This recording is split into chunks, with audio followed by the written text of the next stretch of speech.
Gracias por venir en esta noche lluviosa, húmeda. Esta tarde se la pasó prácticamente entera lloviendo y pensé que iba a mermar mucho más la presencia del público. Gracias por haber venido y sobre todo para celebrar la puesta en circulación de este libro que está siendo acariciado desde hace 3 años, porque fue durante la junta directiva anterior que se concibió este libro. La ocupación militar estadounidense de 1916, ensayos y documentos. Este libro inicialmente fue una iniciativa de la academia, pero coincidió con otra iniciativa paralela de la Sociedad Dominicana de Bibliófilos. Y después de una cortísima reunión que nos entendimos de una vez con el presidente de la academia, don Denis Simó, decidimos hacer una publicación conjunta. Así que esta es una noche de celebración porque no solamente vamos a presentar una obra inédita, documentos nuevos, sino porque es una colaboración entre 2 instituciones hermanas, la Academia Dominicana de la Historia y la Sociedad Dominicana de Bibliófilos. Permítame saludar en nombre de la Academia, en mi calidad de presidenta, que ya entrego el próximo mes, si Dios quiere. Presentamos a los miembros de la mesa principal. Nos acompaña José del Castillo, vocal de la Academia, don Denis Simó, que es el presidente de la Sociedad Dominicana de Bibliófilos y co-compilador, junto a Bernardo Vega, que también nos acompaña en esta mesa principal. Vamos entonces a darle la palabra a Bernardo Vega, que fue uno de los iniciadores de la obra y de los ideólogos de la obra.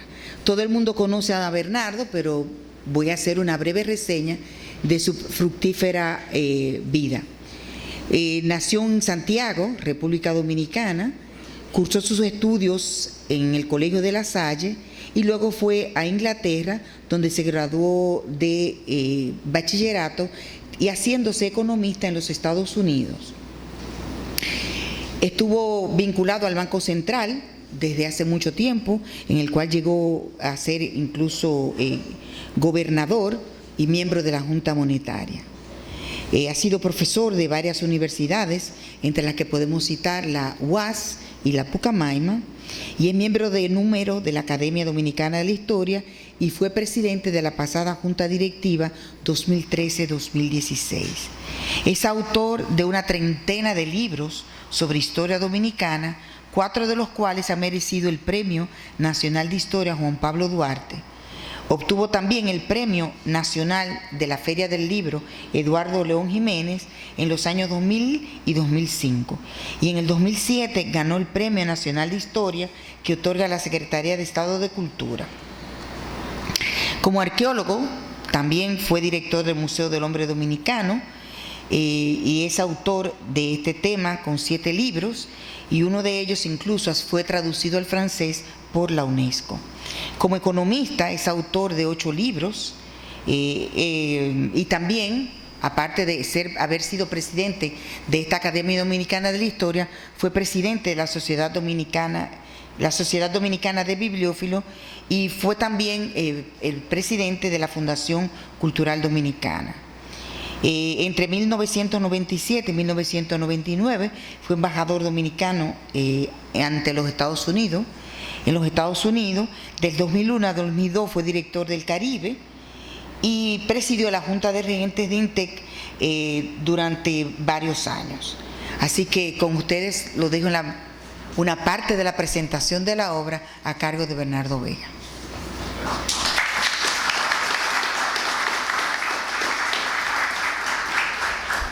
Muy buenas noches. En el año 2016, hace 3 años, se cumplieron 100 años de la ocupación militar norteamericana de 1916. Y aquí, en la Academia, se dieron una serie de conferencias sobre el tema que terminaron en la inclusión en la revista Clio de 10 artículos: Causas de la ocupación, de Emilio Cordero Michel; La tragedia del Memphis, de Roberto Álvarez; La educación durante la ocupación, de Onavis Cabral; La salud durante la ocupación, del doctor Stern; El sistema de vigilancia, de María Filomena González; El ambiente político, geopolítico en la región que condujo a la intervención, de Adriano Miguel Tejada; La resistencia campesina, de Pedro San Miguel; La actitud de la Iglesia Católica, del padre Sáez; La legislación durante la ocupación, de Wenceslao Vega; Movimiento Nacionalista, de Eduardo Tejera.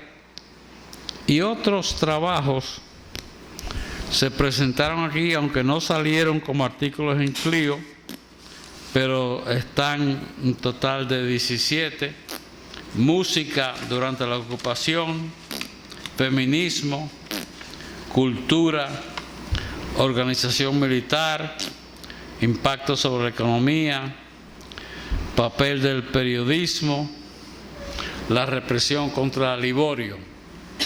Es decir, un total de 17 ponencias. Además, aquí en la Academia publicamos 2 libros de don Betilio Alfaro Durán, sus artículos sobre la intervención, y reimprimimos el clásico de Bruce Calder, de Impacto de la intervención.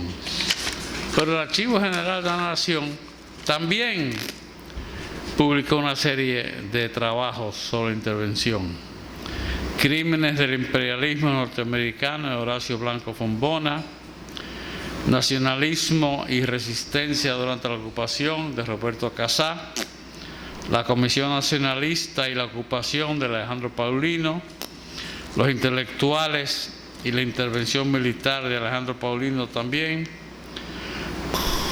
La Barranquita, de Manuel Rodríguez Bonilla; Sócrates, se recopilaron los trabajos de Sócrates Nolasco sobre la ocupación. Y muy recientemente, en la Feria del Libro de Madrid, el archivo publicó, de Eugenio Deschamps, El espíritu de España en la libertad dominicana, que son una serie de artículos que publicaron en España críticos de la ocupación.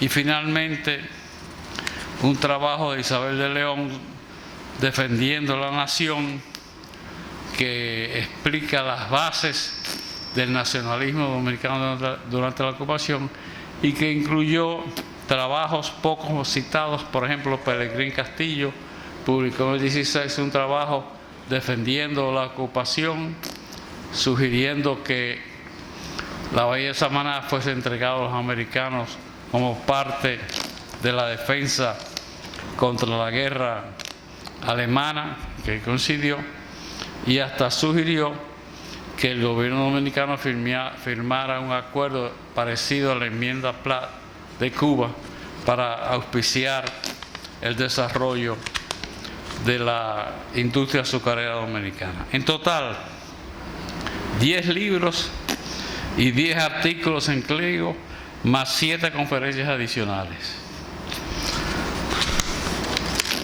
Yo creo que es una gran contribución a conocer lo que ocurrió en 1916. Durante mi presidencia se quedaron por publicar, ya avanzados, el informe de la Comisión 2,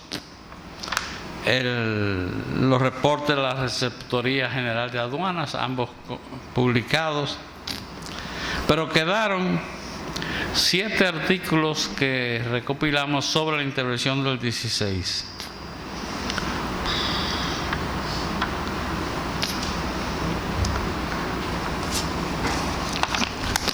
La Sociedad Dominicana de Bibliófilos y la Academia de la Historia tienen relaciones muy íntimas. Algunos podrían decir que son incestuosas, 3 presidentes de la academia han sido presidentes de los bibliófilos y viceversa. Entonces, no es de sorprender que nos dimos cuenta que en los bibliófilos también estaban recopilando material y se llegó a un feliz acuerdo de publicarlos en forma conjunta. En este volumen, la academia incluyó una selección de 7 trabajos, todos prácticamente desconocidos en el país y que tratan sobre el tema. 2 de ellos reflejan los abusos contra los dominicanos por parte de los norteamericanos y las protestas por la ocupación. 2 reflejan la versión de un muy conocido diplomático y académico norteamericano sobre las razones tras esa ocupación, y 3 son obras de militares norteamericanos, 2 de los cuales estuvieron activos durante la misma. El lector contrastará los textos nacionalistas con los de un conocido diplomático norteamericano y con los de militares estadounidenses. La diferencia de enfoque y contenidos son grandes. En Las garras del águila, Crímenes de los Yanquis en Santo Domingo, una obra de Horacio Blanco Fombona, allí narra no solo las causas del apresamiento y las torturas provocadas por los norteamericanos contra Cayo Báez, sino cómo esa denuncia por parte de Blanco Fombona causó su apresamiento y posterior exilio del país. Horacio Blanco Fombona fue un venezolano de ilustre familia.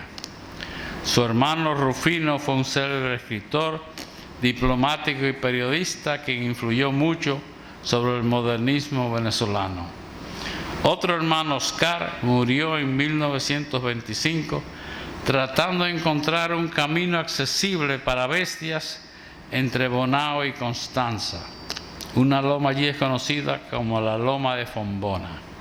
Horacio, 1889-1948, autor del trabajo que aquí reproducimos, llegó a Santo Domingo como exilado en 1915, huyendo de la tiranía de Juan Vicente Gómez, y entre nosotros auspició las importantes revistas Bauruco y Letras. Américo Lugo lo describiría como paladín de nuestra soberanía. En un segundo exilio en 1920, esta vez provocado por los norteamericanos, salió de Santo Domingo y se trasladó a Cuba y luego a México, donde al año publicó el folleto que en este libro reproducimos y que por primera vez es conocido en el país, pues para conseguirlo tuvimos que apelar a bibliotecas extranjeras por no existir copias del mismo en la República Dominicana, dada la censura norteamericana. Luego se trasladó a España, retornando en 1930 para desempeñar cargos diplomáticos en Santo Domingo, Cuba y Haití, y luego regresó a Santo Domingo en el 1942, donde tuvo problemas con Petán Trujillo. Fue autor de varios libros, entre ellos Crímenes del imperialismo norteamericano, Lilis, el tirano Luis Heró, 20 años de historia tenebrosa de América, y una calle en la ciudad de Santo Domingo, al norte del Ministerio de Obras Públicas, lleva su nombre. Por otro lado, a finales de 1921, unos 15 prominentes líderes del Seibo, quienes conformaban el Congreso Regional Nacionalista, prepararon una exposición donde explicaron que antes de la ocupación de 1916 se podía viajar por la región este, y lo cito, con absoluta seguridad de vida e intereses, pero que por la intervención militar norteamericana, esta dio inicio, y cito entre comillas, al período más sombrío de nuestra vieja historia regional, y que las actuaciones norteamericanas dieron origen al gavillerismo y el bandidaje que se rigió en ley y el bandido asumió la autoridad en los campos. Y que esas actividades tuvieron su origen en un movimiento de reacción instintivo, aunque ilegítimo y por demás vituperables, contra los procedimientos de sumisión y de conquista que se iniciaron en el 1916. Es decir, que el gavillerismo para ellos fue resultado de la ocupación y consecuentemente los firmantes pidieron que se retornara a los dominicanos a sus poderes y capacidades para la administración policial, para que así ellos mismos manejaran los asuntos policiales y que las tropas de ocupación se retiraran. Este documento fue reproducido por Roberto Casá en la revista Vetas en el 2007. En la revista Vetas 1997. Al comentarlo, Casó explicó que se trataba de un informe al gobierno de ocupación militar de una conferencia de los dirigentes nacionalistas del Este celebrada en El Ceibo en noviembre de 1921. Todos los firmantes eran notables de la región, abogados, médicos, funcionarios, escritores, terratenientes y periodistas, quienes entendieron representar el sentir de la población a través de las juntas nacionales. Estas entidades mantenían a través de las juntas nacionales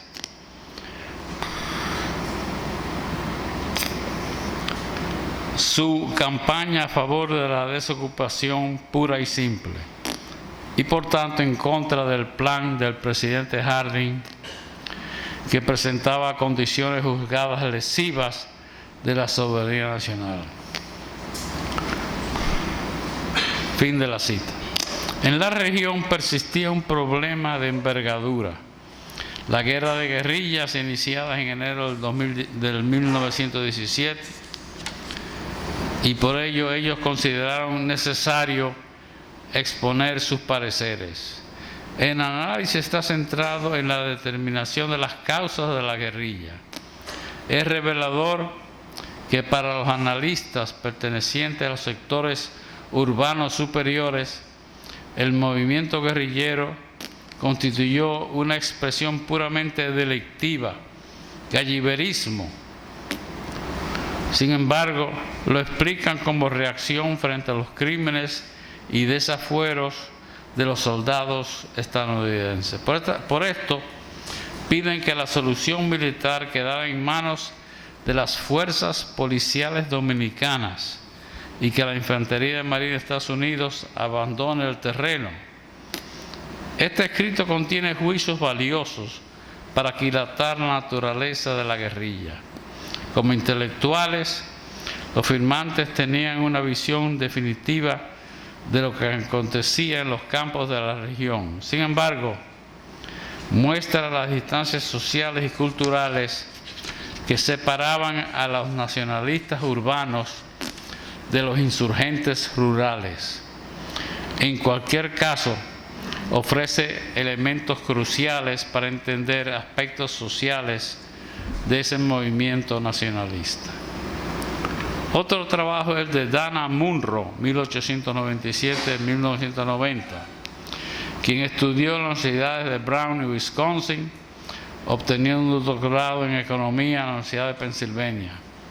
Durante la Guerra Mundial I fue piloto y entre los 17 y 19 años de edad había estudiado en Centroamérica. En el año 20, con apenas 23 años de edad, se incorporó al Departamento de Estado, donde laboró en Managua y Santiago de Chile, para luego pasar a ser jefe de la división latinoamericana y eventualmente ministro en Haití desde junio de 1930 hasta septiembre de 1932. Su paso por Puerto Príncipe coincidió con el ascenso al poder de Trujillo y con las negociaciones para la salida de fuerzas militares norteamericanas de Haití. En ese mismo año pasó a ser profesor de historia latinoamericana en la famosa Universidad de Princeton, donde en 1936 llegó a ser jefe del Departamento de Historia y en el 39 director de la Escuela Woodrow Wilson sobre Asuntos Públicos Internacionales hasta 1958, retirándose en 1961. Fue autor de 5 libros: Los Estados Unidos y el Caribe, en el año 34, La intervención y la diplomacia del dólar en el Caribe, en el 64, de donde hemos traducido al español por primera vez su capítulo sobre la intervención militar en Santo Domingo, y también en los Estados Unidos y las Repúblicas Caribeñas, publicado en 1974, de donde traducimos también por primera vez el capítulo sobre la salida de los infantes de Marina de Santo Domingo y un estudiante en Centroamérica en 1983. Uniendo su experiencia personal como diplomático en Haití y su erudición como profesor de historia, Munro nos ofrece la visión de un diplomático e historiador norteamericano sobre las causas y los efectos de la intervención militar norteamericana en Santo Domingo. El lector notará el contraste entre ese punto de vista y los sentimientos nacionalistas expresados por los dominicanos en otros textos. Otra publicación es del coronel Rufus Lane, quien fue edecán, asistente inspector de la Infantería de Marina estadounidense durante la ocupación militar. Entre sus funciones fue el estudiar junto con Francisco J. Peinado el sistema de títulos de tierras para su modificación. Publicó El gobierno civil en Santo Domingo en los primeros años de la ocupación militar en 1922, y esta es la primera traducción al español de ese trabajo. Se trata de una descripción sobre cómo funcionaba el gobierno civil durante la ocupación e incluye un análisis sobre los departamentos de Relaciones Exteriores, de Finanzas y Comercio, Interior y Policía, Obras Públicas, Agricultura e Inmigración, Salud Pública, Instrucción Pública, así como el Poder Judicial. Es una descripción, 2 años previos a la salida de los infantes de Marina, sobre cómo estos percibían que funcionaba la administración civil durante la ocupación. Esta es la primera traducción de ese reporte. Por otro lado, el general de brigada George Barnett de la Infantería de Marina norteamericana envió un reporte al secretario de la Marina sobre la situación dominicana entre mayo del 16, cuando se inició la ocupación, y el 30 de junio del 20. Fue preparado en Washington en base a información que se recibía desde Santo Domingo, pues el propio Barnett nunca estuvo en el país. Se trata de un resumen de los expedientes recibidos en Washington desde Puerto Príncipe y Santo Domingo. Describe los desembarcos norteamericanos y sus encuentros con grupos de resistencia en la línea noroeste. También cita los enfrentamientos con gavilleros y con Olivorio. Es la primera vez que es traducido al español. El coronel Robert Heinel, 1916-1939, se graduó cum laude de la Universidad de Yale, incorporándose de inmediato a la Infantería de Marina de Estados Unidos, sirviendo a partir de 1937 en Pearl Harbor, Guam y Obama y el conflicto en Corea. Pero entre el 58 y el 63 fue jefe de la misión naval norteamericana en Haití, misión que tuvo que terminar al ser declarado persona non grata por el dictador François Duvalier. Creó la Fundación de Historiadores de la Marina y luego publicaría Escrito en Sangre, la historia del pueblo haitiano, 1492-1995. En el primero de esos libros incluye el capítulo Problemas en Santo Domingo, donde resume desde la perspectiva de un historiador y escrito 38 años después de la salida de los infantes de Marina de Santo Domingo, su versión de lo que ocurrió aquí. También es la primera vez que este trabajo se traduce al español. En un capítulo El capitán Merkel, nacido en Alemania, aparece como un héroe, en contraste con el trabajo de Blanco Formona, donde lo describe como un asesino. Finalmente hemos incluido una bibliografía sobre la ocupación de 1916 que fue hecha por Frank Moya Pons para su obra Bibliografía de Historia Dominicana, publicada por nuestra academia, y que incluye, por supuesto, el clásico de Felicerio Ducoudray sobre el gavillerismo. La portada del libro, que ustedes verán, están los dos receptores de aduana norteamericanos en el edificio que se construyó para la receptoría después que estuvo en este edificio donde estamos ahora. Ustedes conocen la fotografía de los funcionarios de la receptoría en este edificio que está a la entrada aquí, a pocos pasos de aquí. Y ese edificio de la receptoría luego fue, durante el gobierno de Horacio Vázquez, la sede del gobierno, y ya caída la dictadura de Trujillo fue el sitio al este del Palacio Nacional donde estuvo primero la Junta Nacional de Planificación y luego los servicios de inteligencia. Esta obra incluye además 46 fotografías sobre la ocupación y solo me resta pedirle al presidente de la Sociedad Dominicana de Bibliófilos que nos cuente cuáles son los otros trabajos que aparecen en este libro que fueron recopilados y traducidos por esa institución. Muchas gracias.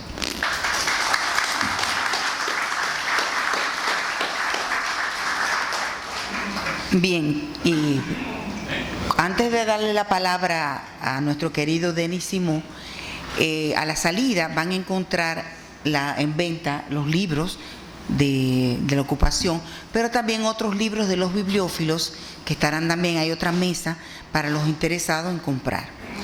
Denis Simó Torres es economista y financista, miembro de número y directivo de la Academia de Ciencias de la República Dominicana, miembro de número Sillón J de la Academia Dominicana de la Lengua y correspondiente de la Real Academia Española, miembro de número Sillón B del Instituto Dominicano de Genealogía y presidente de la Sociedad Dominicana de Bibliófilos. Fue presidente de la Acción Pro Educación y Cultura APEC en los años 93-97 y 1999-2001. Fue también rector de la Universidad APEC durante los años 2001-2007. Es doctor honoris causa en Ciencias Económicas por la Universidad de Camagüey de Cuba. En el año 2006 se le otorgó ese reconocimiento. Miembro del Consejo de Asesores del Presidente de la República entre 1980 a 1982, asesor del Secretario de Estado de Finanzas y del Secretario Técnico de la Presidencia durante los años 1986 a 1994, asesor del Director General de la CDE de los años 2005 a 2009 y del Ministro de Industria y Comercio de 2008 a 2011. Es autor también de varias obras como Mercado Cambiario en República Dominicana, Gobernantes del Territorio Nacional 1492-1999, Crédito Bancario, escrito conjuntamente con su hijo Denis Simó Álvarez, Huracán de la Ignorancia, Huellas de Familia de Cataluña a Santo Domingo, La Familia Simó y una experiencia de gestión universitaria. Entonces, ahora yo le cedo la palabra y él va a hablar de la parte que aportó para la publicación de este libro la Sociedad Dominicana de Bibliófilos.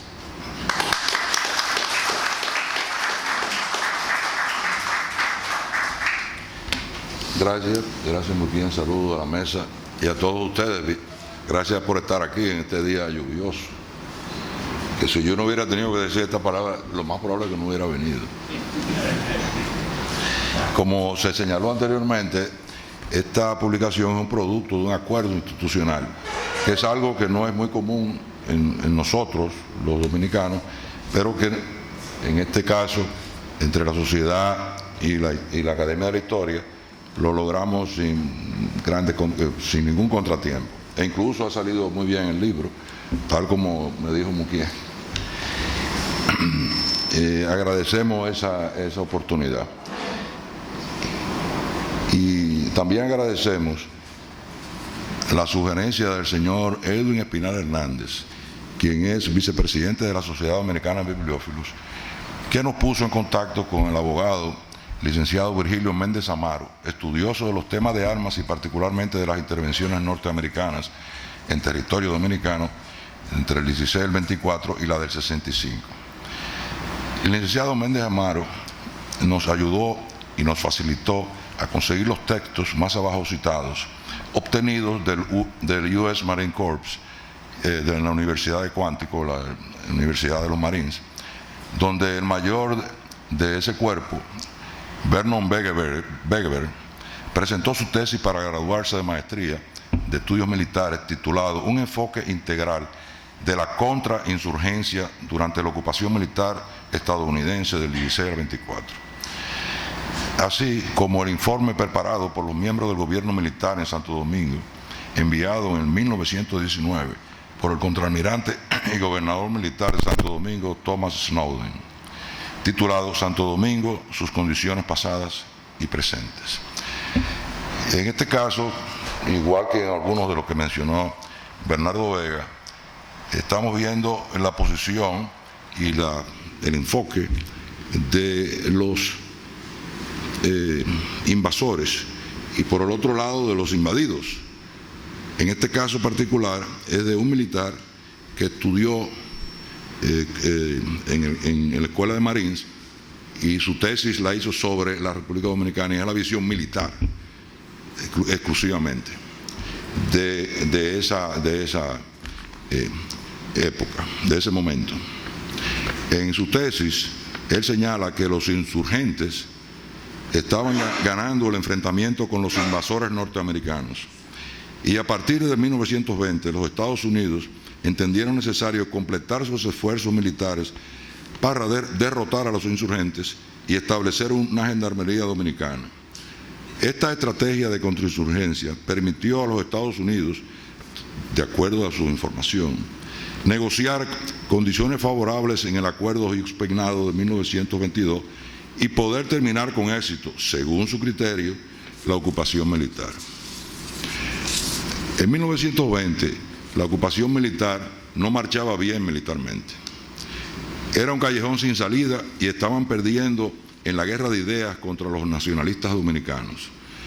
El mayor Begeber, con lo que ocurría en las invasiones de Irak posteriormente y otros países, se preguntaba si el cuerpo de Marín había aprendido algunas lecciones que pudieran ser útiles en los campos de batalla, en otras invasiones de otros lugares. Evidentemente habría que contar con que los países son diferentes, las costumbres son diferentes, pero el corazón militar, ¿verdad? O sea, de la acción militar a que se refería. En este estudio, que es uno de los 3 que nosotros aportamos a este libro, que en este estudio que publicamos de unas 41 páginas, quiso demostrar el mayor cómo Estados Unidos aprovechó eficazmente los medios políticos y militares para derrotar la insurgencia y negociar la retirada de las fuerzas militares norteamericanas. En el mismo indica que la insurgencia no estaba en todo el país y estalló casi exclusivamente en las provincias orientales del Ceibo y Macorís, en donde existían numerosas plantaciones de azúcar de propiedad norteamericana que habitualmente explotaban a los ciudadanos locales. Esas son las palabras de él. Y Bernardo mencionó anteriormente la ley de tenencia de tierra, la nueva ley de tenencia de tierra que dio origen al catastro. Es decir, que esas dos cosas están vinculadas. Y el nacimiento del caballerismo también. Después de 3 años de patrullaje agresivo, todos los esfuerzos fracasaron y los Marines se habían frustrado. Palabras de él, ¿eh? Además, en el campo político, los nacionalistas habían logrado el apoyo de Uruguay y Brasil, que urgían la retirada de los Estados Unidos de la nación dominicana. Ante esta situación, los militares se centraron en el reclutamiento y formación de la Policía Nacional, eliminando los soldados ineficientes, los que ya habían ido entrando en lo que se llamó primero Guardia Nacional y después Policía Nacional. La formación de estos se centró sobre todo en la administración militar, en la táctica, la fusilería, topografía, primeros auxilios, higiene y agricultura, y un curso también de formación de oficiales dominicanos. Con esta Fuerza Nacional Profesional, capaz de mantener la paz y la estabilidad, invadieron las provincias del este con poder de combate y con conocimiento dominicano del terreno, del idioma, de las costumbres, causando la desintegración de ese grupo, entre comillas, de bandidos. Aquí vemos la palabra insurgente, bandidos, gavilleros, pero si lo unimos a que el gavillerismo ocurrió solamente en la zona del este, y que en la zona del este estaban situados todos los ingenios azucareros de propiedad norteamericana, hay que haber una vinculación entre esto. Se entiende que esa ley de tierras propició favores a los ingenios norteamericanos. En consecuencia, sacó de sus terrenos, de los terrenos comuneros, los que allí vivían, y eso también es parte de la insurgencia y del gavillerismo, aunque había bandidos también, o sea, bandidos que cometían fechorías. Pero en fin, ese es el corazón de lo que él señala.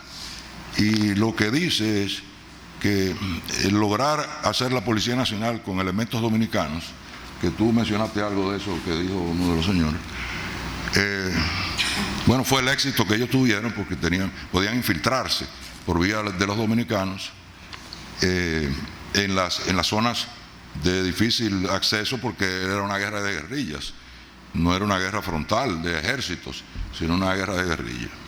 Naturalmente, él también señala al final que eso dio pie a lo que todos sabemos, que la única fuerza militar que había era la Policía Nacional, que el pueblo estaba sin armas, y que el jefe de eso se quedó 31 años después, finalmente.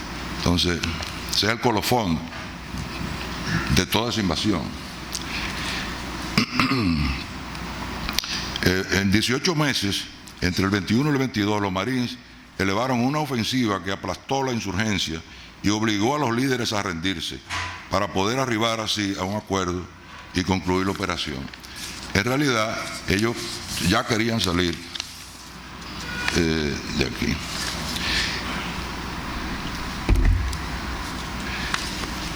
Por otra parte, ese es uno de los aportes. Traducciones también. Por otra parte, el informe Snowden constituyó un pormenorizado reporte de fecha enero de 1920 que contiene todas las investigaciones y actividades realizadas por el gobierno militar hasta finales de 1918 y con algunas informaciones del año 1919. En el mismo consta que el analfabetismo rondaba por el 90% y que no había más de 18.000 alumnos en todas las escuelas. Se advierte también que el 87% de las exportaciones lo constituían el azúcar, con cerca del 54%, el cacao y el café, mientras las importaciones de mayor relevancia eran el algodón, con 20%, luego el arroz, y un 9% lo constituían maquinarias y equipos. Para el año 1918, los ingresos totales del gobierno dominicano eran de $4 millones, de los cuales 2.3 eran por concepto de recaudaciones netas de aduana, quiere decir que ya habían descontado los intereses, el capital de la deuda, y 1.700.000 de rentas internas. Para ese año ya el comercio de los Estados Unidos, en solo 3 años, había pasado de un 57.6% en 1913 a un 83.6%, es decir, casi se había duplicado el comercio con Estados Unidos frente a lo que se hacía anteriormente, que era con Europa. Ese es el segundo documento. Ambos son de informaciones de los extranjeros. El tercer documento que aportamos a esta publicación es un viaje con los Marines en el verano de 1919 de Samuel Inman sobre su visita a Santo Domingo y Haití. Parte de ese documento aparece en la obra Los primeros turistas de Santo Domingo del historiador Vega y publicada por la Sociedad en el 2011. Es decir, hasta aquí es la participación de nuestra con 3 artículos pero que tienen el 51% del total del libro. Que conste, ¿verdad? Que conste. Que son sustanciosos. Gracias.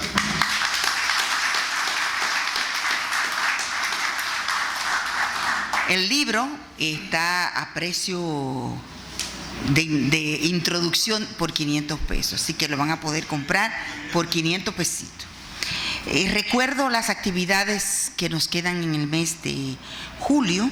Tenemos el miércoles 24, el próximo miércoles, la sesión solemne donde vamos a recibir al nuevo miembro correspondiente nacional, nuestro querido Joan Ferrer Rodríguez, que a su vez es presidente de la Academia Dominicana de Genealogía y Heráldica, quien va a presentar su discurso de ingreso con el título Por la fe, por la sobra o por la fuerza, la Inquisición en el Caribe hispano. El sábado 27 ahí está el último seminario de esta Junta Directiva de Historia Local en Asua, en coordinación con la Universidad UTESUR. Habrá, como siempre, un autobús que no va a ser de la metro para que no se dañe, porque el último que habíamos contratado se dañó en medio del camino. Un autobús que se va a estar, como siempre, en el Archivo General de la Nación a las 6 de la mañana. Y el costo para el autobús y la comida y todo son 500 pesos. El lunes 29 vamos a poner a circular el tomo 4 de la Historia General del Pueblo Dominicano. Solamente quedaría el tomo 3 que se dejará para la próxima directiva, pero está casi listo. Así que estas son las actividades. El miércoles 31 de julio vamos a inaugurar la Capilla de la Soledad, que va a estar lista, donde se harán las sesiones solemnes de la Academia. Ustedes saben que está aquí en la Mercedes, frente a Mamey. Las actividades van a ser temprano, porque ahí el parqueo es mucho peor, pero vamos a tener un salón digno para hacer nuestras sesiones solemnes a partir del 31 de julio. Así que muchas gracias a los amigos de la Sociedad Dominicana de Bibliófilos, a los presentadores Bernardo Vega y Denis Simó, y a todos ustedes por haber venido. Vamos a compartir un brindis ahí enfrente.